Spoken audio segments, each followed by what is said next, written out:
موضوع الدرس في إثبات المعاد وإثبات العظمة لله تعالى سبحانه سورة الرحمن تفسير ابن كثير. الحمد لله رب العالمين والصلاة والسلام على أشرف الأنبياء وسيد المرسلين سيدنا محمد وعلى آله وأصحابه أجمعين. اللهم صل على سيدنا محمد وعلى آل سيدنا محمد كما صليت على إبراهيم وعلى آل إبراهيم في العالمين إنك حميد مجيد. أعوذ بالله من الشيطان الرجيم. بسم الله الرحمن الرحيم. كل من عليها فان ويبقى وجه ربك ذو الجلال والإكرام فبأي آلاء ربكما تكذبان لا نكذب بنعم ربنا يسأله من في السماوات والأرض كل يوم هو في شأن فبأي آلاء ربكما تكذبان.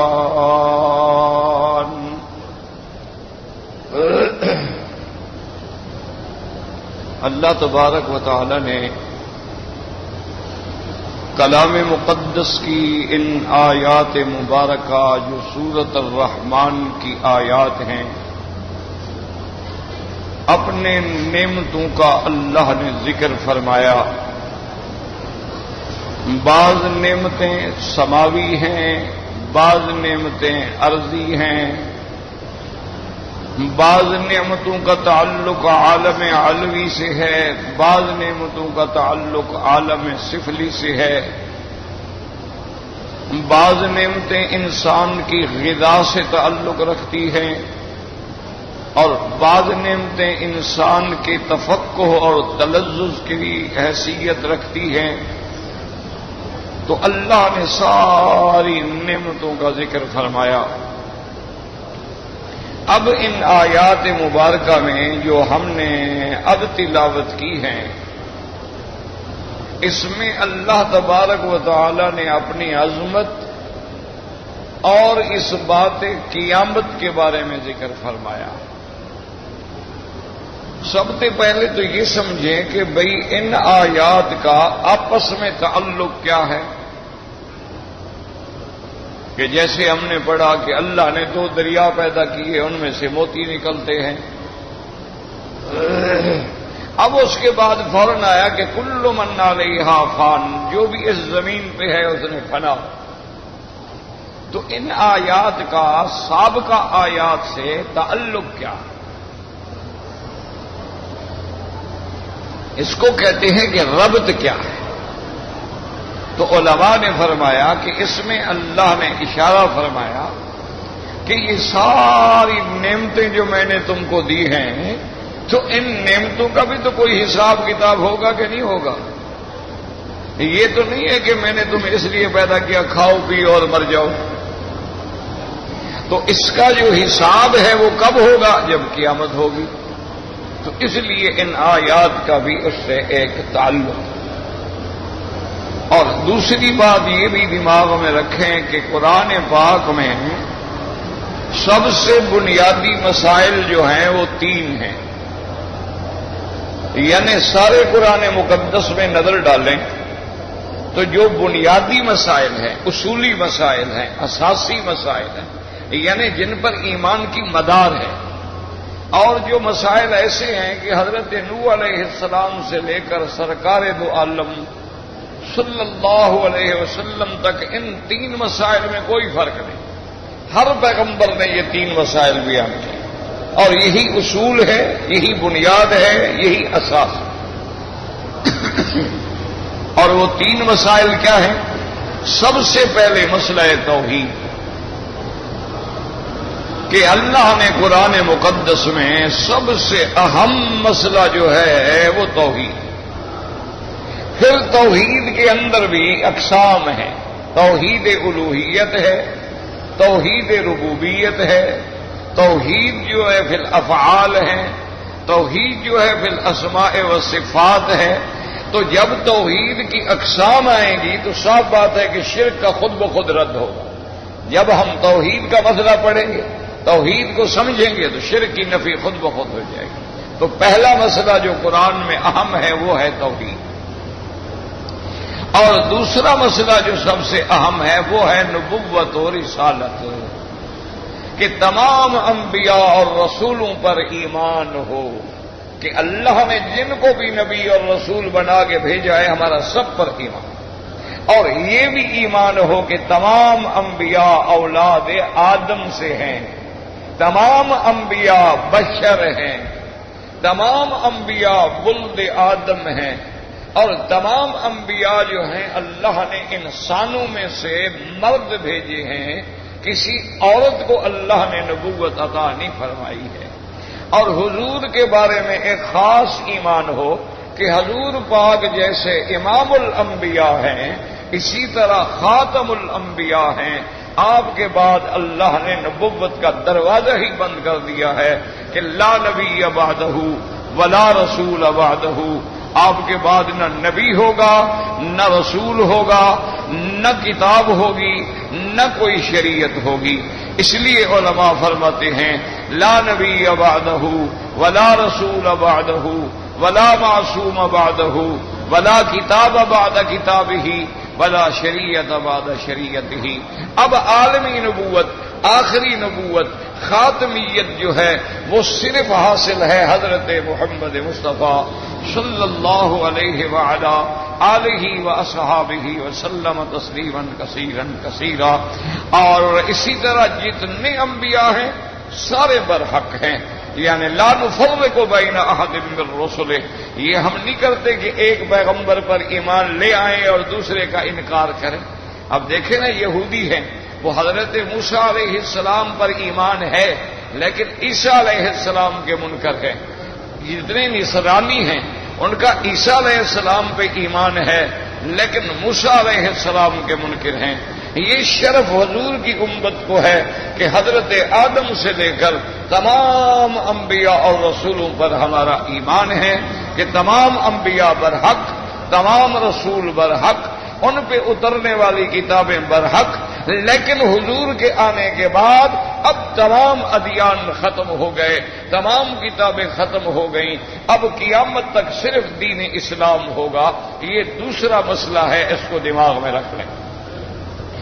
اور تیسرا مسئلہ ہے، اس کو کہتے ہیں مسئلہ معاد۔ مسئلہ معاد یا یوں سمجھ لو مسئلہ قیامت، یعنی جو آسانی ہو، تو اس میں بھی یہ عقیدہ ہو کہ ہم نے مرنے کے بعد دوبارہ زندہ ہونا ہے، اور ہم نے میدان محشر میں جانا ہے، اور وہاں ہمارے نامہ اعمال کی تقسیم ہوگی، وہاں ہمارے اعمال کا وزن ہوگا، اور وہاں حساب کتاب، سزا اور جزا کے فیصلے ہوں گے۔ اللہ کی رحمت سے ایمان والے جنت میں ہوں گے اور کفر و شرک پہ مرنے والے جہنم میں ہوں گے۔ تو یہ تین مسائل ہیں، اگر ان میں ایمان نہ ہو یا ان میں تھوڑا آدمی متذبذب ہو تو مسلمان نہیں رہ سکتا۔ ایک بات ہمیشہ یاد رکھیں، یعنی شک ہو کہ قیامت ہوگی، پتہ نہیں ہوگی، یعنی متذبذب ہے، متردد ہے، تو پھر وہ مسلمان نہیں ہوگا۔ تو اس لیے کہیں جی حضور خاتم النبیین تو ہیں، لیکن خاتم کا معنی مہر بھی تو ہوتا ہے، تو وہ بھی کافر ہوگا۔ تو اس لیے ہمیشہ یاد رکھیں کہ یہ تین مسائل، اس کو علماء کہتے ہیں الایمان بالثلاثیات، ان تین پر ایمان لانا۔ اس لیے علماء نے کتابیں لکھی ہیں الاصول الثلاثہ، کہ تین بنیادی اصول جو ہیں وہ کیا ہیں۔ تو یہ مسائل، اچھا، اور اس میں ایک تھوڑی سی بات اور بھی سمجھ لیں کہ توحید کا سمجھنا بھی آسان ہے، مسئلہ توحید جو ہے اس کا سمجھنا مشکل نہیں ہے، کہ وہ توحید جو ہے یہ عقیدہ فطرت ہے، اس انسان کی بنیاد اسی عقیدے پہ ہے۔ مثلاً ایک بچہ پیدا ہو اور اس کو ماں پہاڑ کی چوٹی پہ ایک غار میں اکیلا چھوڑ دے اور اسے کوئی بندہ ہی نہ ملے، اللہ پاک اس کے زندہ رہنے کا سبب پیدا کر دیں کہ اس کو وہاں غذا بھی مل جائے، خوراک بھی مل جائے، اور ایسا ایسا ایسا بچہ بڑا ہو جائے، تو اس سے بھی اگر آپ پوچھیں گے تو وہ خدا کو مانے گا۔ کیوں؟ یہ عقیدہ فطرت ہے، یاد رکھو، کل مولود یولد علی الفطرت، ہر بچے کو اللہ دین فطرت پہ پیدا کرتے ہیں، پھر ماحول بگاڑتا ہے۔ اگر ماحول یہودی ہے بچہ یہودی بن جاتا ہے، اگر ماحول نصرانی ہے بچہ نصرانی بن جاتا ہے، اگر ماحول مجوسی ہے بچہ مجوسی بن جاتا ہے، اگر ماحول ہندو کا ہے بچہ ہندو بن جاتا ہے، اگر ماحول مسلمانوں کا ہے بچہ مسلمان بن جاتا ہے، لیکن پیدا تو دین فطرت پہ ہوتا ہے۔ اس لیے اس کی ایک مثال سمجھیں، اللہ کرے سمجھ آ جائے، اور اللہ مجھے بھی سمجھانے کی توفیق دے۔ دعا بھی کیا کریں۔ اب حج کے دن بھی آ گئے اور ابھی سے تکلیف بھی ہے، اللہ شفا عطا فرما دے۔ تو بہرحال آپ کی دعائیں ہوں گی تو سب کچھ ہوگا، چونکہ تمہیں اپنی دعاؤں پہ شک ہو، مجھے تو حاجیوں کی دعا پہ بڑا یقین ہوتا ہے، یہ مسافر ہیں، ان سے اللہ نے وعدہ کیا ہے کہ میں تمہاری دعا منظور کروں گا، تو اللہ کا وعدہ تو سچا ہے۔ تو اب جناب سمجھیں کہ امام راضی ایک بہت بڑے امام گزرے ہیں، وہ معقول میں یعنی عقلیات کا بہت بڑا بادشاہ انسان تھا، لیکن اس نے تفسیریں بھی لکھی ہیں، کتابیں بھی لکھی ہیں۔ تو وہ فرماتے ہیں کہ ایک دن میں سڑک پہ کھڑا تھا، میں نے دیکھا کہ دور سے ایک بندہ جو ہے اس کے کندھے پہ مہار ہے اور اس کے پیچھے ایک دو اونٹ ہیں، اور وہ اپنا گنگناتا ہوا چلا آ رہا ہے۔ تو امام صاحب فرماتے ہیں میرے دماغ میں فوراً خیال آ گیا کہ یہ پہاڑوں میں اور صحراؤں میں پلنے والا بندہ جس کی زندگی اونٹوں میں گزر جاتی ہے، اس بیچارے کو توحید کا کیا پتا ہو؟ ہم مولوی ہیں، کتابیں پڑھتے ہیں، لکھتے ہیں، تو دلائل تلاش کرتے ہیں، اس غریب کو کیا پتا ہو سکتا ہے؟ وہ فرماتے ہیں جب وہ میرے قریب آیا تو میں نے کہا اشارہ کیا، ٹھہر گیا، انہوں نے کہا السلام علیکم، انہوں نے کہا وعلیکم السلام۔ میں نے کہا بھائی ناراض نہ ہونا، الحمدللہ سلام سے مجھے یہ تو پتہ لگ گیا کہ تم مسلمان ہو، لیکن تم یہ بتاؤ خدا کے بارے میں کیا عقیدہ ہے؟ اس نے کہا مولوی صاحب خدا ہے، وحدہ لا شریک ہے۔ میں نے کہا کہ دیکھو تم کہتے ہو خدا ہے، تمہارے پاس کیا دلیل ہے کہ خدا ہے؟ تم نے خدا دیکھا ہے؟ اس نے کہا نہیں۔ خدا سے کبھی بات ہوئی ہے؟ اس نے کہا بالکل نہیں۔ تو خداوند کریم نے تمہیں کوئی پیغام بھیجا ہے کہ میں یہ مان لو؟ انہوں نے کہا نہیں۔ انہوں نے کہا پھر تم کیسے کہتے ہو کہ خدا ہے؟ تو وجود الہ پر، اللہ کی ذات کے وجود پر تمہارے پاس دلیل کیا ہے؟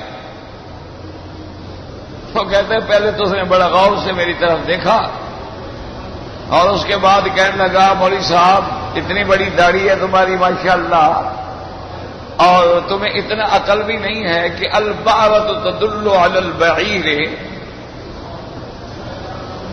کہنے لگا دیکھو یہ کیا ہے؟ اس نے کہا اونٹ کی مینگنی ہے۔ تو اس نے کہا یہ مینگنیاں جہاں پڑی ہوں تو ہمیں اندازہ ہو جاتا ہے کہ یہ اونٹ کی مینگنی ہے، اور اگر مینگنیاں چھوٹی ہیں تو اندازہ ہو جاتا ہے ہمیں یہ بکریوں کی ہے، اور اگر گوبر کی شکل ہو تو ہم اندازہ کر لیتے ہیں یہ گائے بھینس کا ہے۔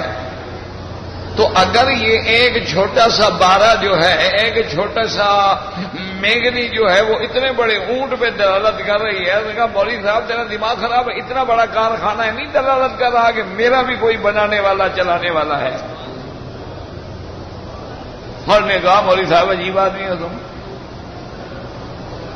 یہ ایک میگنی ہے۔ اور نے کہا کہ ہم ٹھیک ہے جنگل میں رہتے ہیں، صحراؤں میں رہتے ہیں، لیکن ہم سمجھتے ہیں کہ خدا ہے۔ اتنا عقل تو اللہ نے ہمیں بھی دیا ہے. تو امام راضی فرماتے ہیں سچی بات یہ ہے کہ میں دل میں بڑا خوش ہوا. میں نے کہا الحمدللہ ثم الحمدللہ کہ باوجود اس کے کہ یہ بیچارہ ایک صحرا میں رہنے والا ان پڑھ سا آدمی ہے، لیکن دیکھو کیسی بہترین دلیل اس نے دے دی. اس لیے قرآن کہتے ہیں فلا ينظرون الى الابل كيف خلقت وإلى السماء كيف رفعت وإلى الجبال كيف نصبت وإلى الأرض كيف سطحت. اس لیے اللہ فرماتی ہیں کیوں؟ تاکہ عرب والے لوگ سفر کرتے تھے صحراؤں میں، اونٹ پہ سفر کرتے ہیں، کبھی اونٹ پہ سوار ہوتے ہیں، کبھی اونٹ کی مہار کندھے پہ ڈال کے چل رہے ہوتے ہیں. اس لیے اللہ نے اس منظر کی منظر کشی کی ہے جو ان کو سمجھ آ سکے. کیوں؟ اگر اللہ ہاتھی کی مثال دیتے تو عربوں کو کیا پتا کہ ہاتھی کیا ہوتا ہے. اس لیے فرمایا فلا ينظرون الى الابل كيف خلقت. کیا بندے غور نہیں کرتے اس اونٹ کی طرف کہ میں نے اس کو کیسے پیدا کیا ہے؟ اس کے طول پہ نظر ڈالیں، اس کی گردن پہ نظر ڈالیں، اس کی ٹانگوں پہ نظر ڈالیں، اس کے کوہان پہ نظر ڈالیں، اس کے اٹھنے بیٹھنے پہ نظر ڈالیں، اس کی قوت برداشت پہ نظر ڈالیں کہ 15 دن پانی نہ ملے تو یہ صحراؤں میں چل سکتا ہے. اس کے پاؤں پہ نظر ڈالیں، ریت ہو تو چل سکتا ہے، گرمی ہو تو چل سکتا ہے، سردی ہو تو چل سکتا ہے. اور اتنا سرش جانور ہے، اتنا طاقتور جانور ہے. اور میں نے اس کی مہار ایک بچے کو پکڑا دی ہے، وہ کہتا ہے بیٹھ جاؤ تو بیٹھ جاتا ہے، وہ کہتا ہے کھڑے ہو جاؤ تو کھڑا ہو جاتا ہے، وہ کہتا ہے بوجھ اٹھاؤ تو بوجھ اٹھاتا ہے، وہ کہتا ہے کہ خالی رہو تو خالی رہتا ہے، وہ گھاس دیتا ہے تو چر لیتا ہے، ورنہ جنگلوں میں منہ مار لیتا ہے. اللہ نے فرمایا میرے بندے صرف اسی اونٹ پہ تو غور کرے تو تمہیں سمجھ آ جائے گا. اتنے شریر جانور میں نے تیرے تابع کر دیے ہیں لیکن تو میرے تابع نہیں ہوتا. اس لیے فرمایا فلا ينظرون الى الابل كيف خلقت وإلى السماء كيف رفعت. کیونکہ جب بندہ اونٹ پہ ہوتا ہے اگر اوپر نظر ڈالے تو آسمانوں پہ نظر ڈالی جائے گی، اور سامنے دیکھے وإلى الجبال كيف نصبت کہ ہم نے پہاڑوں کو کیسے جما دیا ہے، اور نیچے نظر ڈالے تو زمین پہ نظر آئے گی. اللہ نے فرمایا جب ان سب چیزوں پہ تم غور کرو، اس اونٹ کے بنانے والا، ان پہاڑوں کو پیدا کرنے والا، آسمانوں کو بلند کرنے والا، زمین کو بچھانے والا کون ہے؟ تو تیرا ضمیر اندر سے چیخ چیخ کے پکارے گا کہ وہ اللہ تبارک و تعالیٰ کی ذات ہے اور کوئی پیدا نہیں کر سکتا. تو اس لیے ہمیشہ یاد رکھیں کہ توحید کا مسئلہ سمجھ آ جاتا ہے. یہ الگ بات ہے کہ کوئی بندہ نہ مانے. دعا کریں اللہ سب کو عقیدہ توحید نصیب فرمائے.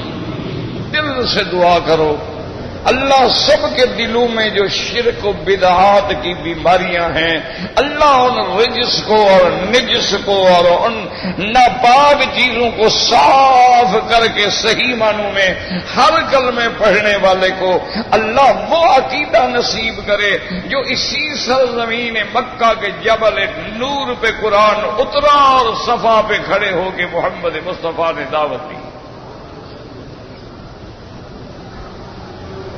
ایک ہے نہ ماننا تو میرا بھائی اس کا تو کوئی علاج نہیں ہے نا. جیسے وہ علامہ اقبال کہتا ہے نا کہ سمجھ میں نقطۂ توحید آ تو سکتا ہے لیکن تیرے دماغ میں بت خانہ ہو تو کیا کہیے. ورنہ توحید کس کو سمجھ نہیں آ سکتی. اب دیکھیں مکے والے ہیں، مشرک ہیں اور شرک کے عمود ہیں، ستون ہیں، 360 بت کعبے میں رکھے ہوئے ہیں، لیکن ان کو بھی عقیدہ ہے کہ خدا ہے. وہ بھی مانتے تھے کہ خدا ہے، اور صرف خدا بلکہ خالق بھی ہے، رازق بھی ہے، مدبر بھی ہے، متصرف فی الامور بھی ہے، اور دکھ سکھ میں ہمیں دفع نقصان دینے والا بھی ہے۔ لیکن دماغ میں خلجان کیا تھا؟ وہ کہتے تھے کہ یہ جو بت ہے نا جی، یہ جو ہم نے بزرگوں کے نمونے بنائے ہوئے ہیں، یہ خدا نہیں ہے۔ وہ بھی کہتے تھے یہ خدا نہیں ہے۔ اچھا بھی خدا نہیں ہے تو کیا ہے؟ وہ کہتے تھے خدا تو نہیں ہے، لیکن یہ خدا کے پیارے اور محبوب بندے تھے جن کے ہم نے بت بنائے ہیں، تو ان کی سفارش کو خدا ٹال نہیں سکتا ہے، یہ ہمارے سفارشی ہیں، تو جب یہ اللہ کو کہہ دیں گے تو اللہ ہمیں معاف کر دیں گے۔ یہ ان کا بنیادی ہے۔ آج تک دیکھو اس نصرانی ہیں، بڑے بڑے لوگ ہیں، دیکھو گلے میں کیوں وہ صلیب لٹکاتے ہیں؟ دیکھو نا، نصرانیوں کو دیکھا آپ نے گلے میں صلیب لٹکاتے ہیں۔ اچھا آج کل تھوڑا سا ایک اور بھی ہو گیا کہ صلیب نہ لٹکایا تو ٹائی باندھ لی، یہ بھی اصل تو وہی صلیب ہے، صرف اس کی شکل تھوڑی سی مہذب کر دی ہے انہوں نے، کیونکہ صلیب تو براہ راست نظر آئے گا نا کہ کافر ہے۔ انہوں نے کہا نہیں چاہو تم براہ راست نہ بنو، ذرا قریب آ جاؤ ہمارے، تو انہوں نے بھی ٹائی گلے میں باندھ لی، کسی نے وہ بو لگا لی، کسی نے جناب وہ یہاں پر اپنا نشان لگا لیا، اور وہ براہ راست صلیب گلے میں لٹکاتے ہیں۔ خاص طور پہ ان کے پادری جو ہیں، ان کے بڑے بڑے احبار اور رہبان جو ہیں، تو اب یہ صلیب گلے میں لٹکانا، یا میں اینک گلے میں لٹکا دوں تو کیا ہو جائے گا؟ بات کو سمجھیں۔ صلیب اس لیے لٹکاتے ہیں کہ ان کے عقیدے میں یہ ہے کہ عیسیٰ علیہ السلام کو پھانسی پہ چڑھایا گیا۔ وہ کہتے ہیں حضرت عیسیٰ علیہ السلام پھانسی پہ چڑھ گئے اور ہمارے سارے گناہوں کا کفارہ ادا کر دیا۔ پھانسی پہ چڑھانے کے بعد وہ کہتے ہیں پھر اللہ نے ان کو زندہ کر دیا، لیکن پھانسی پہ چڑھائے گئے۔ تو یہ صلیب جو ہے ان کے اس پھانسی کا نمونہ ہے۔ ہم نے گلے میں کیوں ڈالی ہوئی ہے کہ عیسیٰ علیہ السلام کی آمد میں پہچان لیں کہ یہ وہ لوگ ہیں جن کو میری پھانسی سے درد ہے اور یاد ہے، وہ اس کو جو دیکھیں گے ہماری سفارش کر دیں گے، ہم چھوٹ جائیں گے۔ ان کا بھی یہ عقیدہ ہے۔ اسی طرح مکے والوں کا بھی یہ عقیدہ نہیں تھا کہ یہ خدا ہیں، یاد رکھو۔ وہ کہتے تھے خدا تو بالکل خدا ہے۔ ایک دن میرے آقا رحمت دو جہاں محبوب دو عالم سیدنا محمد مصطفیٰ صلی اللہ علیہ وسلم کھڑے تھے، یہی حج کا زمانہ تھا، اور مکے والے جو ہیں احرام باندھ کے حج پہ جا رہے تھے۔ وہ احرام بھی باندھتے تھے، وہ حج کرتے تھے، مینا جاتے تھے، مزدلفہ جاتے تھے، عرفات جاتے تھے، قربانیاں کرتے تھے، طواف کرتے تھے، صفا مروہ دوڑتے تھے، زمزم پیتے تھے، پلاتے تھے، بچہ پیدا ہو عقیقہ کرتے تھے، یہ سارے کام وہ کرتے تھے۔ حضور پاک کھڑے ہیں تو کافر گزرے احرام باندھ کے، تو وہ تلبیہ پڑھ رہے تھے، لبیک اللہم لبیک لبیک اللہم لبیک لبیک لا شریک لک لبیک۔ حضور نے فرمایا مہما، ہم نے فرمایا اوے مکے والو بس یہی تو میں کہتا ہوں، یہی میری بات مان لو نا، بس اسی پہ بس کرو، آگے نا کوئی گل کھلا دینا۔ انہوں نے کہا لبیک اللہم لبیک لبیک لا شریک لک لبیک، اللہ ہم حاضر ہیں، تیرا کوئی شریک نہیں، الا شریکا تملکہ وما ملک، مگر یہ وہ شریک ہیں جن کو تو نے خود شریک بنایا ہے، لیکن ان کا بھی تو مالک ہے، یہ تیرے مالک نہیں، لیکن چونکہ یہ تیرے اپنے ہیں، تیرے شریک ہیں، ہمارے سفارشی ہیں۔ حضرت فرمایا بدبختو یہی تو شرک ہے، اور شرک کیا ہوتا ہے؟ تو اس لیے ہمیشہ یاد رکھو کہ مسئلہ توحید بھی سمجھ آ جاتا ہے اور مسئلہ نبوت بھی سمجھ آ جاتا ہے، کیونکہ ہر آدمی جب پڑھتا ہے آدم علیہ السلام بھی نبی گزرے ہیں، نوح علیہ السلام بھی گزرے ہیں، انبیاء بھی گزرے ہیں، جن میں 25 انبیاء کا قرآن میں اللہ نے نام بھی لیا ہے، اور باقی انبیاء کا اللہ نے اجمالی ذکر فرمایا ہے، تو نبوت بھی مانی جا سکتی ہے، سمجھ بھی آتی ہے کہ آخر اللہ نے اپنی مخلوق کو پیغام جو دینا ہے تو کسی کے ذریعے تو پیغام دیں گے، کوئی تو رسول ہوگا، کوئی پیغمبر ہوگا۔ چونکہ اللہ سے ہماری براہ راست بات نہیں ہے، ہمیں کیا پتا اللہ کن کاموں سے راضی ہوتے ہیں، کن کاموں سے ناراض ہوتے ہیں، یہ کون بتائے گا؟ نبی بتائے گا۔ لیکن قیامت کا مسئلہ بڑا مشکل، قیامت کا مسئلہ جو ہے نا جی وہ بڑا مشکل ہے، وہاں عقل کام نہیں آتا، وہاں صرف ایمان ہی کام آتا ہے کہ اللہ پہ، اللہ کے رسول پہ، اللہ کی کتابوں پہ، اللہ کے فرشتوں پہ، اللہ کی قضاء و قدر پہ آدمی کا ایمان ہو، پھر تو مشکل نہیں ہے، ورنہ اگر آدمی عقل کے گھوڑے دوڑائے تو پھر بہت مشکل۔ اس لیے کہ آدمی کو سمجھ نہیں آتا کہ جناب میں تو مر گیا، اب میری روح تو نکل گئی، اور پھر قبر میں سوال جواب، اور قبر کھل جائے گی یا قبر تنگ ہو جائے گی، وہ کہتا ہے یہ کوئی عقل میں آنے والی بات تو نہیں، کیسے قبر کھل جائے گی؟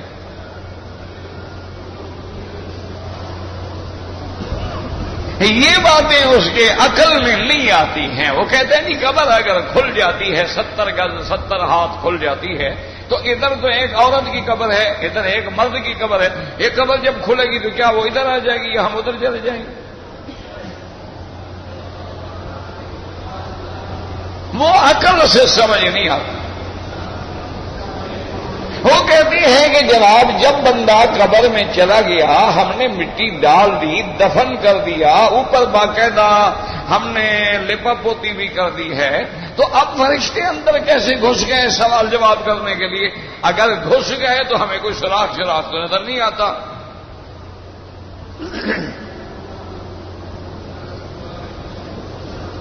اس لیے وہاں عقل کام نہیں کرتی، وہاں تو صرف اگر عقل یعنی عقل کے نور سے یہ مسئلہ سمجھو گے تو سمجھ نہیں آئے گا، جب تک کہ تمہیں نور قرآن کی روشنی اور نور نبوت کی روشنی نہ ملے، قیامت کا مسئلہ حل ہی نہیں ہو سکتا۔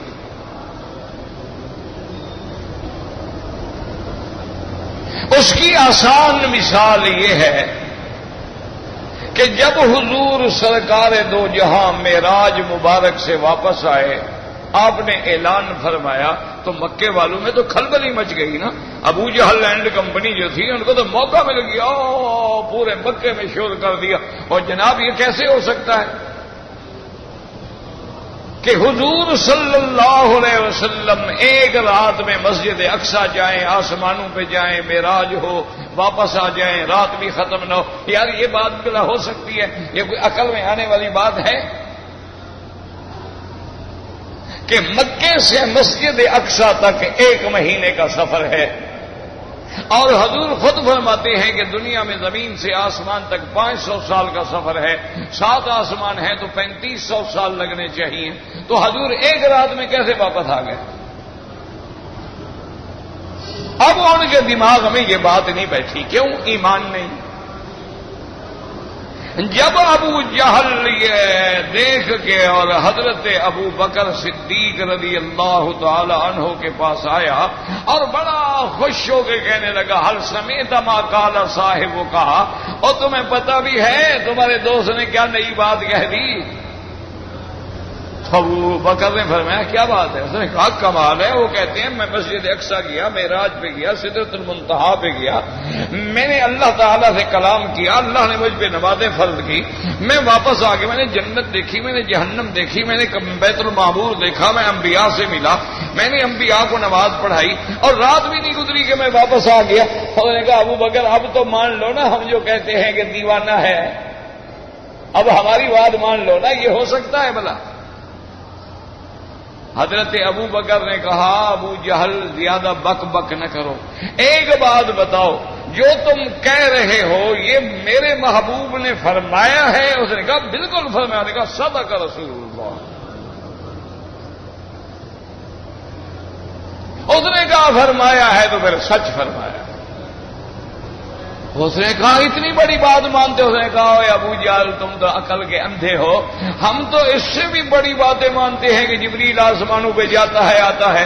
اگر جبریل آ جا سکتا ہے اور محمد مدنی چلے گئے تو کون سی بات ہو گئی؟ جو خدا جبریل کو لانے لے جانے پہ قادر ہے وہ اپنے نبی کو نہیں لے جا سکتا؟ تو اس لیے ہمیشہ یاد رکھیں۔ تو اب دیکھیں اللہ فرماتے ہیں کل من علیہا فان وَيَبْقَى وَجْهُ رَبِّكَ ذُو الجلال والاکرام۔ ہر وہ چیز جو ہے کل من علیہا، ضمیر جو ہے یعنی زمین پر ہے، اس دنیا کے لیے ہے۔ فان مانا فنا ہونے والا، فنا کے قابل۔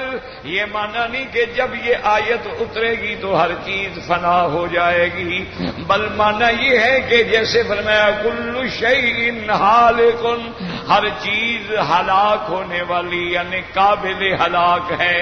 ورنہ ضروری نہیں ہوتا جیسے کہ جب قیامت ہوگی اللہ تبارک و تعالی جنت کو فنا نہیں کریں گے، جہنم کو فنا نہیں کریں گے۔ اللہ تبارک و تعالی جو ہیں بہت ساری چیزیں ہیں، اور جنت کی جو نعمتیں ہیں ان کو بھی فنا نہیں کریں گے۔ پھر فان کا کیا معنی، ہالک ان کا کیا معنی؟ علماء نے فرمایا قابل ہلاک ہیں۔ اگر اللہ ہلاک کرنا چاہیں تو کر سکتے ہیں، فنا کرنا چاہیں تو کر سکتے ہیں۔ وَيَبْقَى وَجْهُ رَبِّكَ ذُو الجلال والاکرام، اور باقی رہے گی تیرے رب کی ذات جو جلال والا، عزت والا، عظمت والا رب ہے، صرف اس کی ذات باقی رہے گی۔ اور اس کے فوراً بعد فرماتے ہیں فَبِأَيِّ آلَاءِ رَبِّكُمَا تُكَذِّبَانِ۔ اے جن و انس تم اپنے رب کی کون کون سی نعمتوں کو جھٹلاؤ گے؟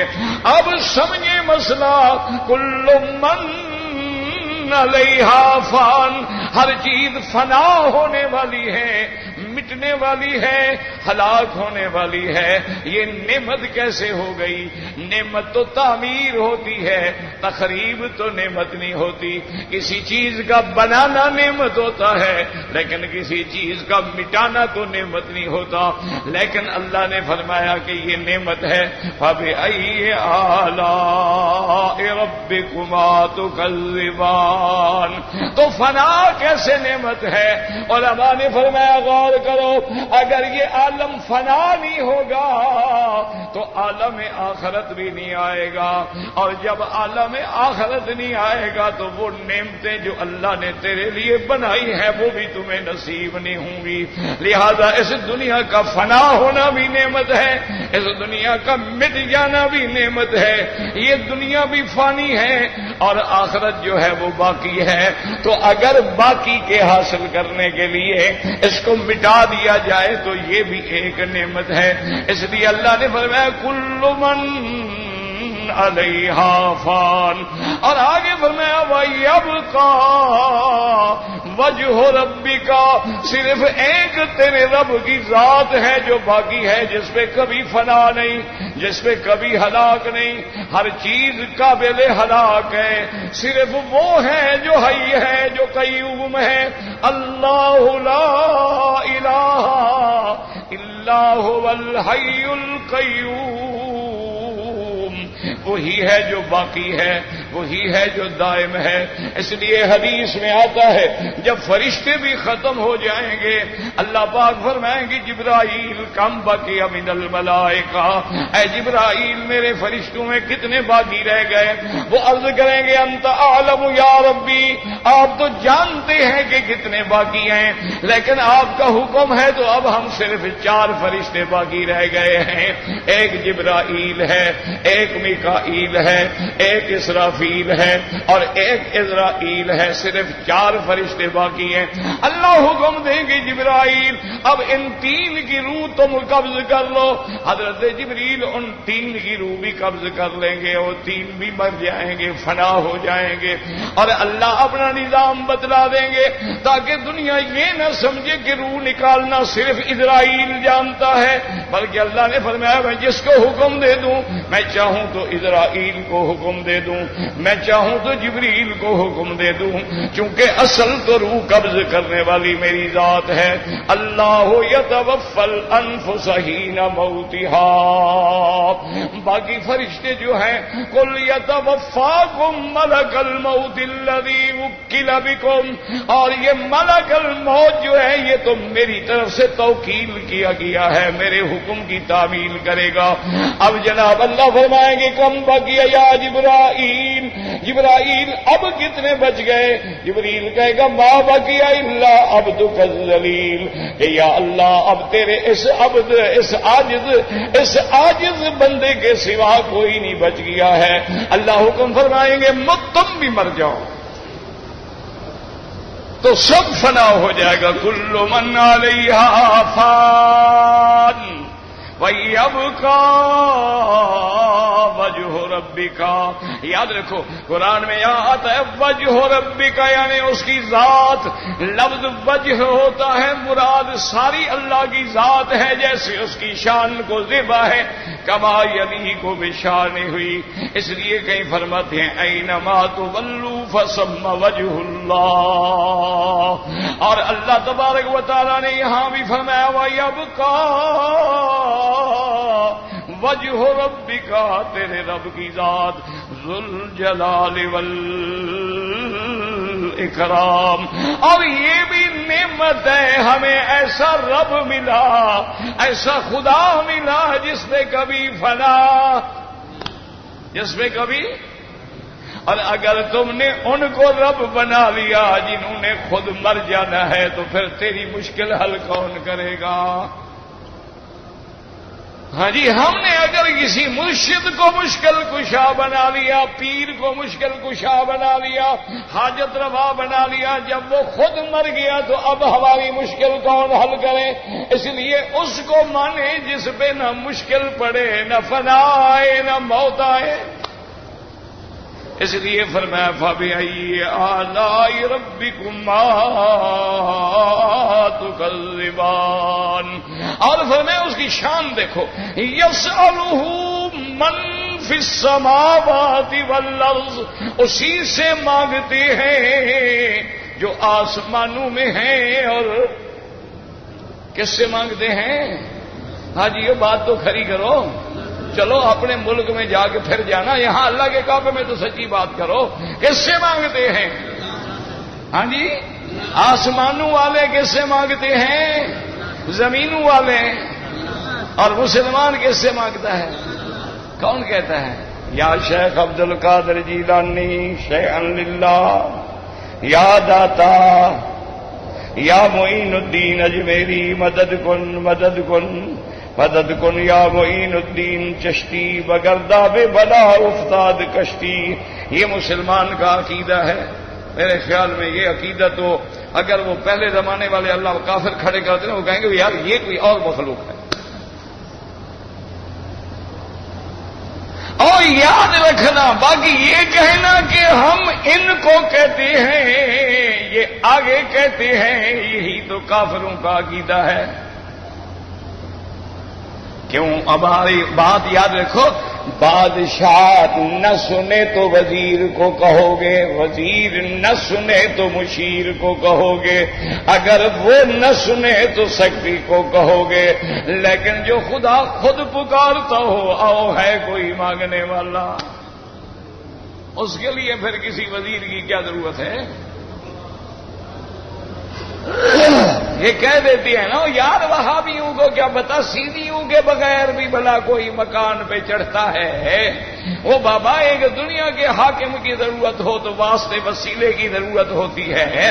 اللہ کے بندے یاد رکھو، اللہ فرماتا ہے ظالمو جب تم نے مجھے دنیا کے بادشاہ کے برابر بنا دیا، پہلے تو اسی پہ کافر ہو گیا، میری تو مثل کوئی نہیں، لیسا کا مثلی ہی، پہلے تم اسی پہ کافر ہو گیا۔ اچھا بادشاہ کی طرح وہ نہیں سنتا تو وہ بھی نہیں سنتا شاید، جب تم نے مجھے انسانوں سے مثال دی تو کافر ہو گئے۔ اور دوسری بات یہ ہے کہ حدیث صحیح ہے کہ جب تہجد کا وقت ہوتا ہے میرا اللہ آسمان سے، عرش اللہ سے آسمان دنیا پہ نزول فرماتے ہیں جیسے ان کی شان کو زیبا ہے، اور پھر اعلان فرماتے ہیں حل من مستغفر، ہے کوئی معافی مانگنے والا، ہے کوئی رزق مانگنے والا، ہے کوئی مجھ سے اپنی حاجتیں مانگنے والا۔ اور اللہ فرماتے ہیں میرے بندے جب تیرے چوپراسی اور چوکیدار بھی سو جاتے ہیں میں تو سونے سے پاک ہوں، میں سو گیا تو میرے مانگنے والے بندے کس سے مانگیں گے؟ اس لیے ہمیشہ یاد رکھو اپنے عقیدے ٹھیک کر دو، ورنہ حج وج پڑھنے کے کوئی فائدہ شائدہ کوئی نہیں ہے۔ یاد رکھ لینا ہمیشہ 1 کروڑ حج کرو اور اگر اندر وہ شرک والی بلا ہے تو کوئی دھیلے کا فائدہ بھی نہیں ہے۔ جب تک کنویں سے، وہ ایک مولوی سے کسی نے پوچھا نا جی کنویں کے اندر ایک کتا مر گیا ہے کتنا پانی نکالیں؟ اس نے کہا 200 ڈول نکال لو۔ پھر ایک اور مولوی کے پاس گیا، اس نے کہا یار وہ مولوی پاگل ہے، کتا مر گیا ہے تو 400 ڈول تو نکالو کم از کم۔ تو پھر وہ تیسرے مولوی کے پاس نے کہا یار دونوں مولوی پاگل ہیں، سارا پانی نکالو۔ اب عالم کے پاس گیا، اس نے کہا پہلے کتا تو نکالو، پانی تو بعد میں نکالنا، پہلے کتا تو نکالو، اور نکلے گا تو پانی پاک ہوگا نا۔ یہ اندر جو شرک والا کتا بیٹھا ہوا ہے نا، جب تک یہ نہیں نکلے گا نہ لبیک کام آئے گا اور نہ یا رب البیت العتیق کام آئے گا۔ باقی تمہاری مرضی ہے مانو یا نہ مانو، لیکن یہ تو قیامت میں نہیں کہو گے کہ ہمیں تیرے گھر میں توحید کا سبق نہیں ملا تھا، یہ نہیں کہہ سکتے۔ یسألہ من فی السماوات والارض، آسمانوں میں بھی جو اس سے مانگے، زمین والے بھی اس سے مانگے، کل یوم ہوا فی شان، وہ ہر وقت اپنی ایک شان میں ہے۔ کیا ماننا؟ کسی مانگنے والے کو دے رہے ہیں، کسی بیمار کو شفا دے رہے ہیں، کسی غریب کو غنی کر رہے ہیں، کسی کو اونچا کر رہے ہیں، کسی کو نیچا کر رہے ہیں، یہ اس کی شان ہے۔ اس کے بعد فرمایا فَبِأَيِّ آلَاءِ رَبِّكُمَا تُكَذِّبَانِ لا نکذب بنعم ربنا۔ آپ لوگوں کے سوال کافی بچ گئے ہیں، اور زندگی انشاءاللہ دعا کرو اللہ صحت، عافیت، ہمت، قوت، طاقت عطا فرمائے حق بیان کرنے کی۔ کہ کل تو جمعرات ہے، جمعرات درس نہیں ہوتا، چھٹی ہوتی ہے۔ جمعہ سے انشاءاللہ جو ہے سبق نہیں ہوں گے، اب حاجیوں کے لیے انشاءاللہ تقریریں شروع ہو جائیں گی، چونکہ اب حجاج زیادہ آ گئے ہیں، بیچارے دور کھڑے ہوتے ہیں، ان کو تکلیف ہوتی ہے، تو اس لیے الحمدللہ سارا سال تو سبق پڑھتے ہیں طالب، تو اب ان کو حق دینا چاہیے ان لوگوں کو جو باہر سے آئے۔ انشاءاللہ ثم انشاءاللہ۔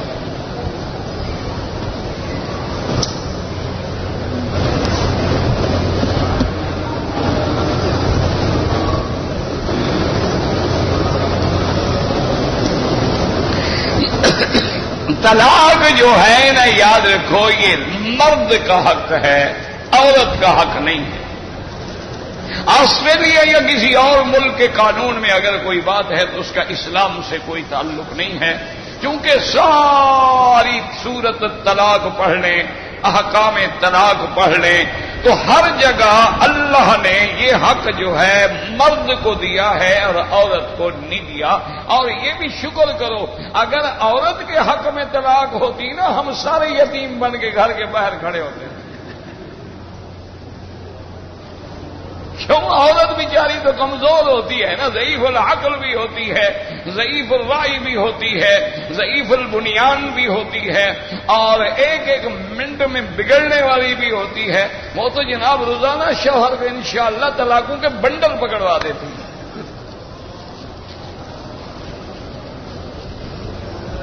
کہتے ہیں جی کہ حضرت آدم علیہ السلام کی جو تخلیق ہے وہ اللہ کے کعبے سے مٹی اٹھائی گئی، یہ غلط مسئلہ ہے۔ اللہ نے پوری روئے زمین کے مختلف مقامات سے اس مٹی کو اٹھایا تھا، اسی لیے تو اولاد آدم میں مختلف رنگ ہے نا، کوئی سفید ہے، کوئی کالا ہے، کوئی نیلا ہے، کوئی پیلا ہے، کوئی گورا ہے، کوئی چٹا ہے، کوئی لمبا ہے، کوئی چھوٹا ہے، کوئی گرم ہے، کوئی ٹھنڈا ہے۔ تو یہ نہیں ہے کہ آدم علیہ السلام کی مٹی کعبہ شریف سے اٹھائی گئی۔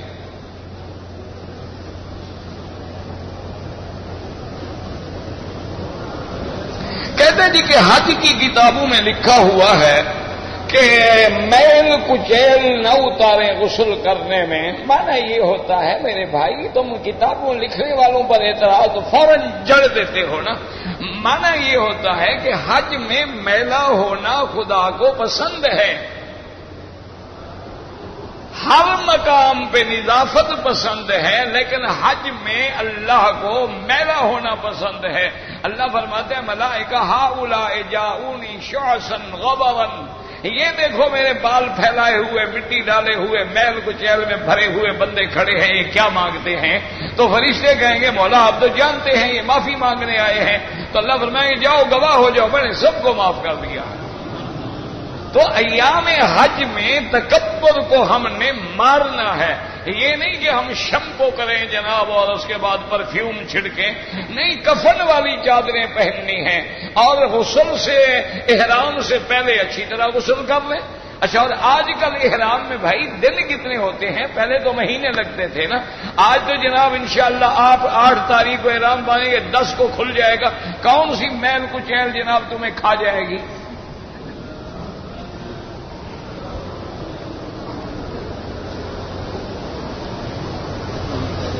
انشاءاللہ جناب حاجی صاحبان کی دعا ہے تو کرسی پہ بھی بیٹھ جائیں گے، آپ کی دعا بٹھائے گی نا، ہم تو نیچے کے لائق بھی نہیں ہیں۔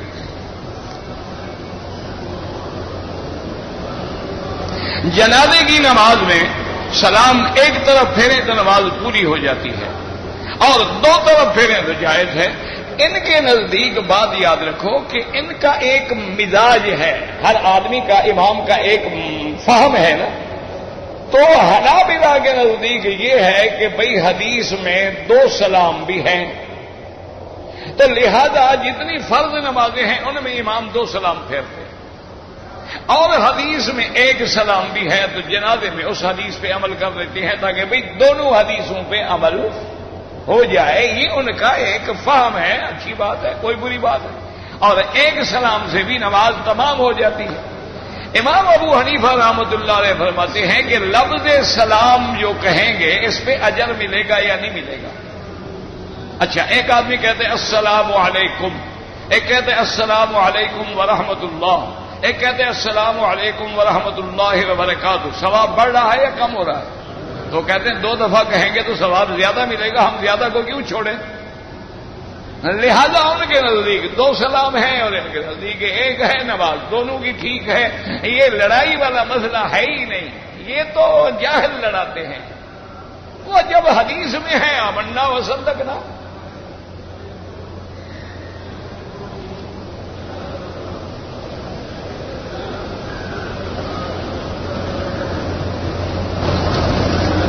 اتيت من المدينة لأداء العمرة ثم مكثت في مكة ثم أحرمت من المكان الذي أمكث فيه لأداء عمرة التمتع۔ عمرة التمتع لا تكون من البيت، عمرة التمتع تكون من الميقات۔ اگر بیٹی کا نام یمنا رکھا جائے کوئی بات،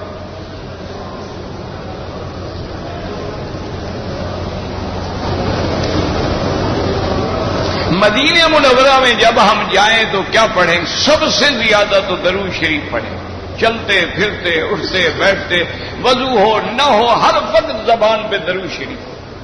دوسری کوشش کریں کہ مسجد نبوی میں ہر نماز با جماعت، تیسری کوشش کریں کہ مسجد نبوی میں ایک قرآن کا ختم ہو جائے. چوتھی کوشش کریں کہ مسجد قباء جا کے 2 رکعت پڑھ لیا کریں تاکہ روزانہ آپ کو ایک عمرے کا ثواب ملتا رہے. احرام پہ پین لگا سکتے ہیں؟ بالکل نہیں لگا سکتے ہیں. پین لگانا تو سلائی ہے نا، سلائی کریں لوہے سے کریں یا دھاگے سے کریں، منع ہے. اور پین لگانے کی کیا ضرورت ہے؟ احرام اب ٹھہرنا نہیں ہے تو پھر رکھ لیا، کچھ نہیں ہوتا. احرام گر جائے تو عمرہ نہیں گر جاتا.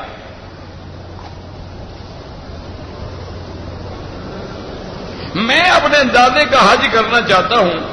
انہوں نے تو وصیت نہیں کی تھی. اچھی بات ہے، احسان کرو اپنے دادے پر، اللہ تمہیں بھی پورے حج کا ثواب دیں گے. سنت مؤکدہ اور غیر مؤکدہ میں کوئی فرق نہیں ہے، اسی طرح پڑھی جائے گی. لیکن مؤکدہ مانا زیادہ تاکید والی، جیسے عصر سے پہلے سنتے ہیں، کبھی پڑھی کبھی نہیں پڑھی. لیکن مغرب کے بعد وہ سنتیں جو ہے وہ کبھی نہیں چھوڑی.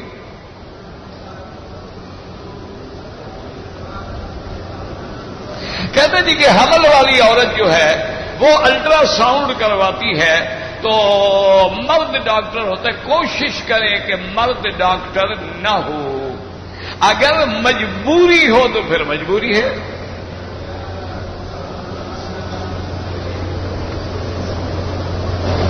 حج افراد والے کو 8 تاریخ کو عمرہ کرنا، کوئی عمرہ نہیں کرنا. احرام باندھو اور جاؤ مکہ سے مینا. ہاں طواف کرنا چاہو کر لو، صفا دوڑ لو.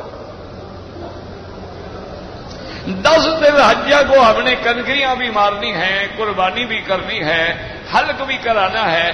تو کیا ضروری ہے کہ طواف زیارت 10 کو کریں؟ کوئی ضروری نہیں. آپ 11 کو کریں، 12 کو کریں، بعض ائمہ کے نزدیک 13 کو کریں. کنکریاں کوئی دوسرا آدمی مار سکتا ہے؟ بالکل نہیں. اس کا آدمی معذور ہوگا جو کھڑے ہو کر نماز نہ پڑھ سکتا ہو، وہ وکیل بنا سکتا ہے.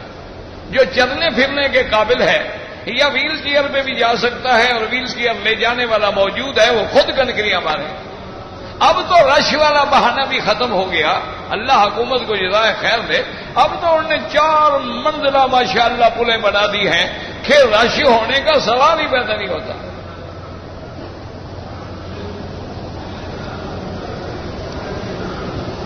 کہتے جی کہ ہرے دسترخوان پر، یعنی سبز رنگ کا دسترخوان بچھا کے کھانا کھانا سنت ہے؟ بالکل سنت نہیں. کبھی حضور نے سبز رنگ کا دسترخوان نہیں بچھایا. حضور کا تو چمڑے کا دسترخوان تھا، چمڑا تو سبز ہوتا ہی نہیں.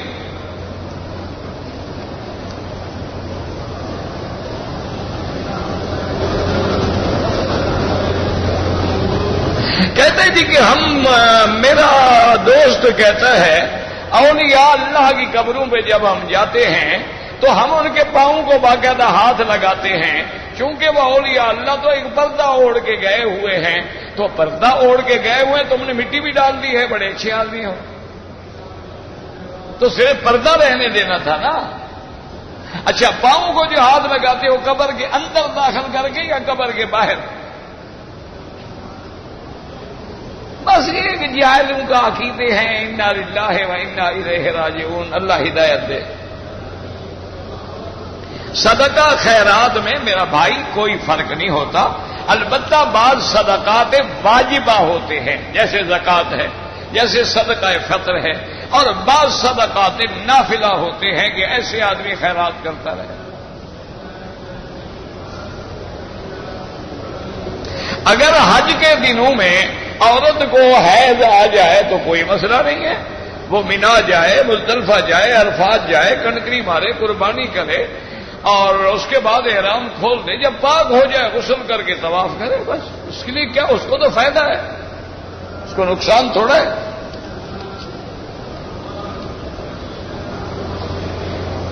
اگر ایک عورت نے عمرے کی نیت کرتے وقت حالت ایام میں ہے، مکے میں آ کے پاک ہوگی، بس عمرہ کرے. پھر مسجد عائشہ جانے کا کیا مطلب؟ وہ تو نیت کر کے آئی ہوئی ہے.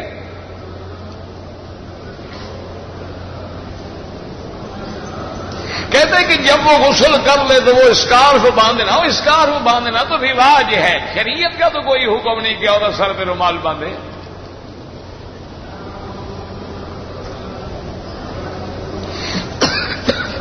دوران طواف نہ سینہ کعبے کی طرف ہو نہ پشت کعبے کی طرف ہو، ایسے چلے نظر نیچے ہو۔ کہتے ہیں جی کہ اگر طواف کے دوران میں ہم نے بیگ گلے میں ڈالا ہوا ہے اور اس میں جوتے بھی ہوتے ہیں، کوئی بات نہیں، بند ہے نا، کوئی مسئلہ ہے۔ اگر قربانی کی رقم بینک میں دیں، بالکل قربانی بینک کرے گا، لیکن جو لوگ مسلک کے احناف کے مطابق ترتیب کو ضروری سمجھتے ہیں وہ خود کریں یا اپنے سامنے کروائیں۔ ویسے بینک ہر حال میں قربانی کرتا ہے۔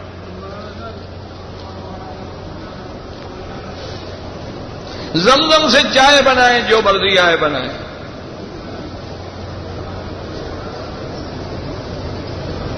اگر ہم ریاض سے مکہ کے لیے آئے، ٹکٹ نہیں ملا مکے کا، جدے چلے گئے، جدے سے مکے آئے ہیں تو ٹھیک ہے، تو اگر آپ نے احرام باندھا ہے نہیں باندھا ہے، باندھا ہے تمتع ہے نہیں باندھا ہے، تو حج افراد ہوگا۔ خانہ کعبہ سے لپٹنا سنت کے خلاف ہے، صرف مقام ملتزم پہ لپٹنا جو ہے وہ سنت ہے۔ خانہ کعبہ میں بیٹھ کے قرآن پڑھنے کا زیادہ ثواب ہے یا طواف کا زیادہ ثواب ہے؟ قرآن تو آپ پوری دنیا میں پڑھ سکتے ہیں لیکن طواف کہیں نہیں کر سکتے۔ آب زمزم سے وضو کرتے ہیں، کوئی بات نہیں، کھانا پکاتے ہیں، کوئی بات نہیں، پانی ہے نا۔ ماں بیمار ہے، پیشاب کا مسئلہ ہے، ہر نماز کے لیے نیا وضو کرے۔ بیٹا حج بدل کرنا چاہتا ہے، بالکل کرے، اس کو بھی پورا حج ملے گا۔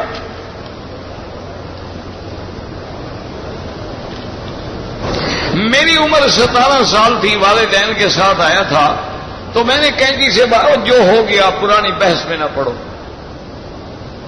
عمرے کے بعد حل کرا چکا ہوں، میں شادی شدہ ہوں، شادی کے بعد بیوی کے ساتھ حج کیا ہے تو ٹھیک ہے، کوئی بات نہیں، کوئی جو گزر گیا اس کی کوئی دم نہیں، نکاح شکاح میں بھی کوئی فرق نہیں پڑتا ہے۔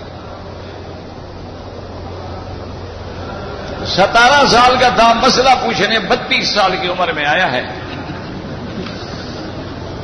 تو بابا کچھ نہیں، جو ہو گیا اب خواہ اپنا نکاح شکاح خراب نہ کرو، اپنے زندہ عزیز و اقارب کے لیے عمرہ کریں، بھئی عمرہ کرو، نواب طواف کرو، یہ نفلی عبادت تمہاری مرضی ہے۔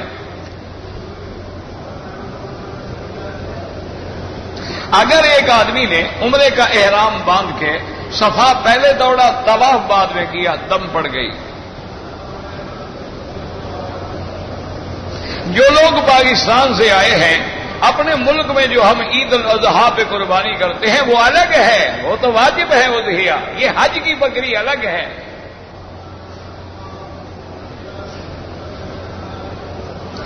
ایک آدمی کے لیے ایک حج، یہ نہیں کہ ایک طواف کر کے سب کچھ جان چھوڑا دو۔